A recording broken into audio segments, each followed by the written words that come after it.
They say illness brings people closer. In my case, it ripped my world apart. One stroke was all it took for everything to change, not just my body, but my marriage, my dignity, my very place in the home I built. I lost half my body to paralysis. But worse, I lost the woman who once held me in the dark and whispered that I was her everything. My name is Richard Lane. I'm 68 years old, retired, and recovering from a stroke that stole my right side and my pride. But it was a message, one unexpected, brutal text that gave me something back: purpose. The stroke hit me on a Thursday morning. I had just poured my coffee when I crumpled to the floor like a rag doll.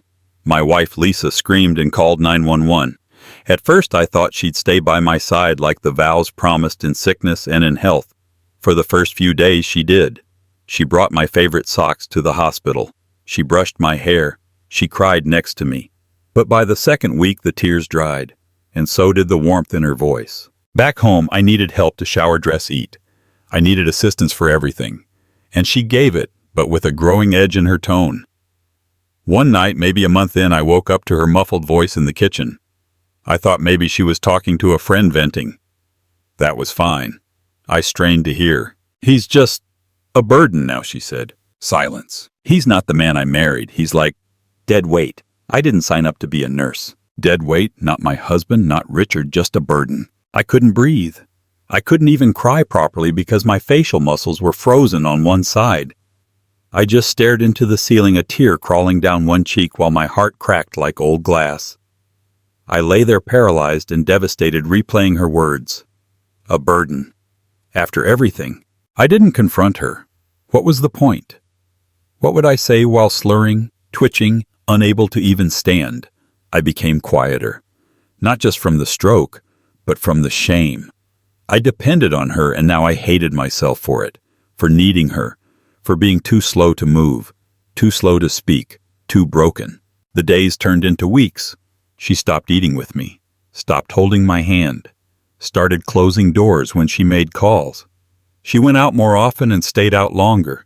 She had her own life again, and I was just a fixture in the house, a statue in the corner. But something inside me simmered.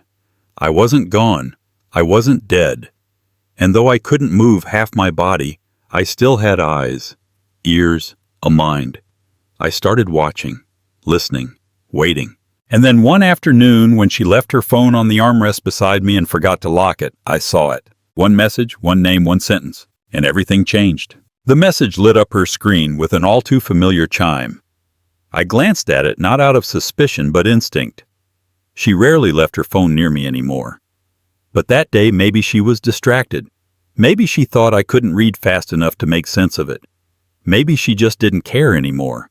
The sender's name, Evan.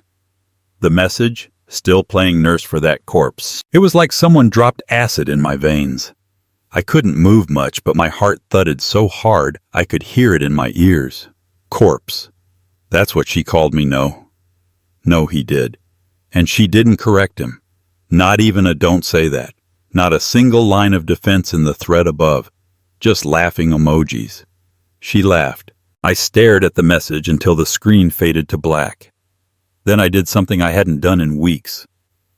I dragged my left hand over the screen, opened the conversation, and read every word. It went back weeks. Jokes about my stupid drool. Complaints about me always needing help like a baby. Flirty remarks. Memories of a weekend they spent together while I was in rehab. "He doesn't even notice anymore," she wrote. "It's like living with a couch." I wasn't even a man to her now. I was furniture. I locked the screen and slowly dropped the phone back where she left it. My hand trembled. Rage and humiliation coursed through me in equal measure. But there was something else too: clarity. It was the most awake I'd felt since the stroke. I didn't want to die anymore. I wanted to fight. Not for her, for me. That night I lay still as she moved around the house. She returned to the couch, scrolled her phone, laughed quietly at God knows what. I listened to the sound of her slippered feet pacing to the kitchen, the bathroom, the front door, where she peeked outside and returned. Maybe checking to see if Evan would sneak by. She thought I was broken. She thought I wasn't there anymore. She had no idea I was watching, that I remembered, that I felt every betrayal. The next morning, I asked her very gently if she could help me start walking again. She blinked. "Are you serious?" she scoffed. "You're barely stable on your chair." I said nothing. But inside, I promised myself I will walk again. And when I do, it'll be the last time she sees my back. I asked my nurse to help increase my rehab hours. When Lisa wasn't home, I asked the home assistant to record exercises for me. I fumbled with the iPad and used a stylus to type notes about everything Lisa said on the phone. I started saving receipts, meal dates, and everything she tried to hide. I couldn't move fast, but I could prepare. Lisa thought she had me pinned in a cage of my own weakness. She had no idea I was sharpening every bar. I became obsessed with hiding my progress. Every morning when Lisa left for her mysterious errands, I struggled to stand beside the bed using only the left half of my body. Every step was agony. Every breath was a war. But I didn't stop. I gritted my teeth and whispered to myself, "You are not a corpse." I couldn't trust anyone with the truth, not yet. I needed her to believe I was still useless, still harmless, still nothing. One afternoon I pretended to nap in my chair while she took a call. She thought I was out cold. I watched her from half-lidded eyes as she leaned against the wall and whispered, "He just sits there drooling. I think he knows, but I don't care anymore." Then she laughed and added, "God, I miss your hands." That night I cried into my pillow. Not because of the cheating, not even because of the cruelty, but because I had given this woman 40 years of my life, built her a home, carried her through miscarriages, paid off her debts, and now I was nothing but a drooling corpse. I didn't want revenge to destroy her. I wanted it to wake her, to shake her soul so hard that she'd feel every ounce of the shame she made me choke down. The plan came to me during one of my rehab sessions. My nurse Carla was kind. She always spoke to me like a person, not a patient. One day I asked her, "Do you believe people deserve second chances?" She looked at me puzzled. "Depends. What did they do the first time?" That stuck with me. Lisa didn't just cheat, she erased me. I used Carla's kindness to ask subtle questions. "Do you know any lawyers that do elder abuse consultations? Is there a way to write a letter if you can't type fast?" I told her I was curious about getting my affairs in order. She smiled, encouraged me, and offered resources. Lisa didn't notice a thing. Her world revolved around her phone and her secret giggles. One day I managed to open her laptop left unlocked and found email confirmations for a hotel reservation. The name Evan. The dates just a few days away. Perfect. I emailed myself the booking info. I printed copies and stashed them behind the false bottom of my drawer. Then I wrote a message of my own. Took me hours with my left hand and stylus, but I crafted it with care and heartbreak. It began with, "To the woman who once said she'd never leave me." I planned to deliver it at the perfect moment when the lies could no longer hide and her smirk would turn into regret. But I didn't know the universe would beat me to it, because the very next day Evan knocked on our front door. It was a knock I wasn't supposed to hear. Evan wasn't supposed to show up at the house. But there he was, lean, smug, early 40s, wearing a polo shirt like he belonged. I watched from the hallway mirror's reflection. Lisa opened the door and hissed, "What the hell are you doing here?" "I missed you," he said, bold as ever. "You said he sleeps through anything." I didn't move. I didn't blink. I didn't breathe. I couldn't believe it. She was going to let him in. And she did. They went into the kitchen. She poured him a glass of wine. He touched her waist. My waist, the one I used to hold when we danced in the living room after dinner. I felt sick, but I couldn't look away. I quietly wheeled myself closer, stopped just short of the hallway entrance, and listened. "I got us a place in Atlanta," he said. "You can leave him. He's basically a corpse." That word again. Lisa was quiet. Then she laughed a little. "He's trying to walk again. It's almost pathetic." That was it. I reversed the chair quietly back to my room. My heart pounded like thunder. I pulled the printed emails, the screenshots, my handwritten letter. I slipped them into an envelope. Then I made a call. Not to Lisa, not to Evan. To my daughter. Samantha had always lived across town. We hadn't spoken as often lately.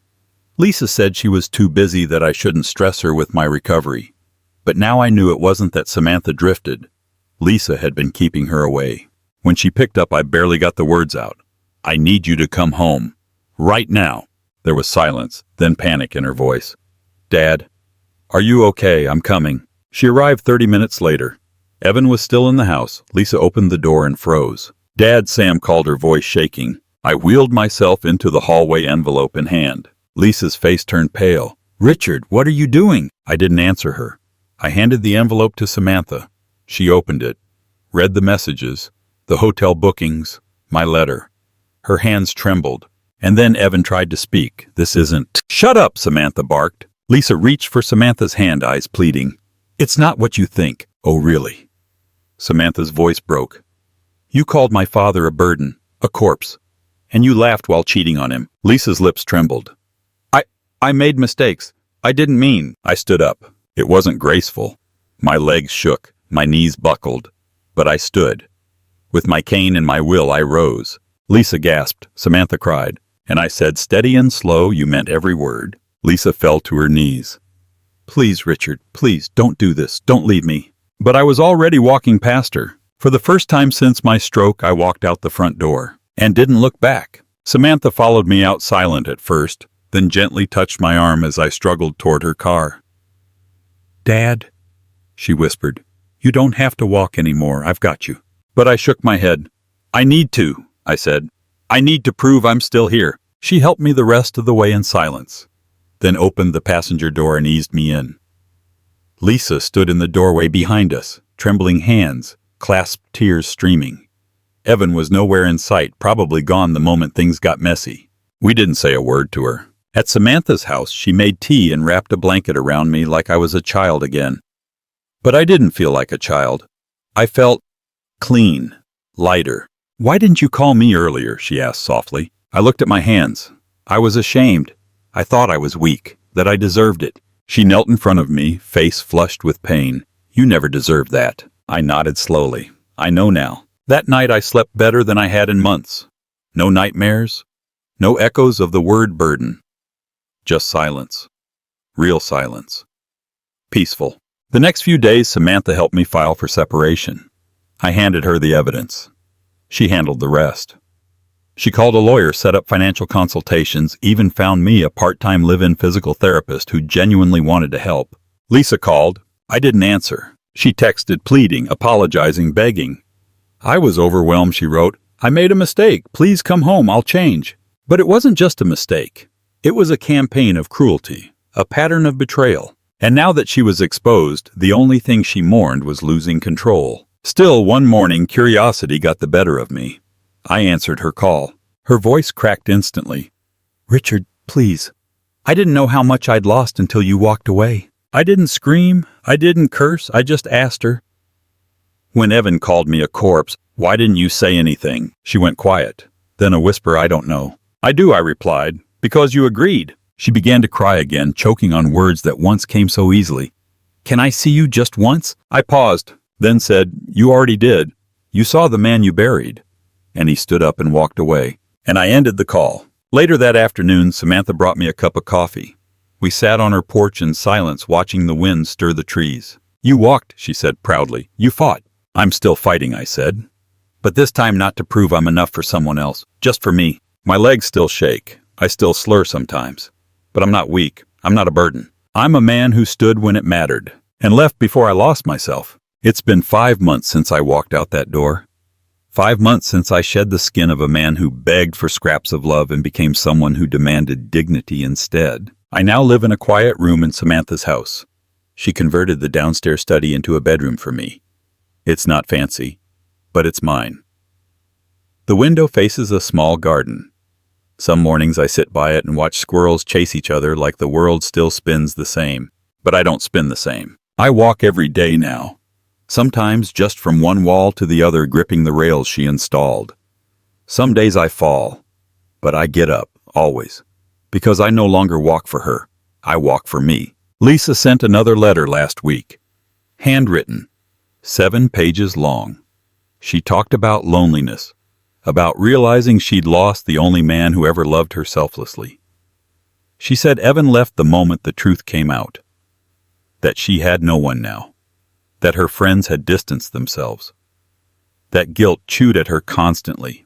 She ended with, "If you ever want to talk again, I'll be waiting, even if it's just to yell at me. You deserve to be heard." I didn't reply. Because I had yelled. with my silence, with my cane, with the final sound of the door clicking shut behind me. I didn't need revenge. I didn't need her to suffer. I needed to be seen. And when I stood in that hallway with every ounce of trembling strength, I made sure she saw me not as a burden, but as a man who refused to die just because she gave up on me. Samantha sometimes asks if I regret the marriage. I tell her no, because Lisa didn't teach me pain. She taught me truth. She showed me how love can erode when convenience dies, how care becomes conditional when people are selfish. But she also taught me that survival, real survival, isn't just about staying alive. It's about choosing to live when everyone else has buried you. Today, Samantha brought her son, my grandson, to visit. He's 5, curious and full of questions. "Grandpa, why do you walk funny?" I smiled. "Because I had to learn how to walk all over again. But now I'm stronger than ever." He grinned. "Can I walk funny too?" And so we walked together, 2 odd ducks wobbling across the yard like champions. I'm not a burden. I'm a story. And I'm still being written. If there's one thing I've learned from this journey, it's this: tragedy doesn't reveal who people are. It reveals who stays, who leaves, and who grows. Illness will test every relationship you have. Not everyone you love will pass that test. And that's not your fault. If you're going through something similar, if you've been abandoned, ignored, or made to feel like a burden, hear me. You still matter. Your life still holds value. You are not defined by your body's weakness or your need for help. You are defined by your will to rise even when no one else believes in you.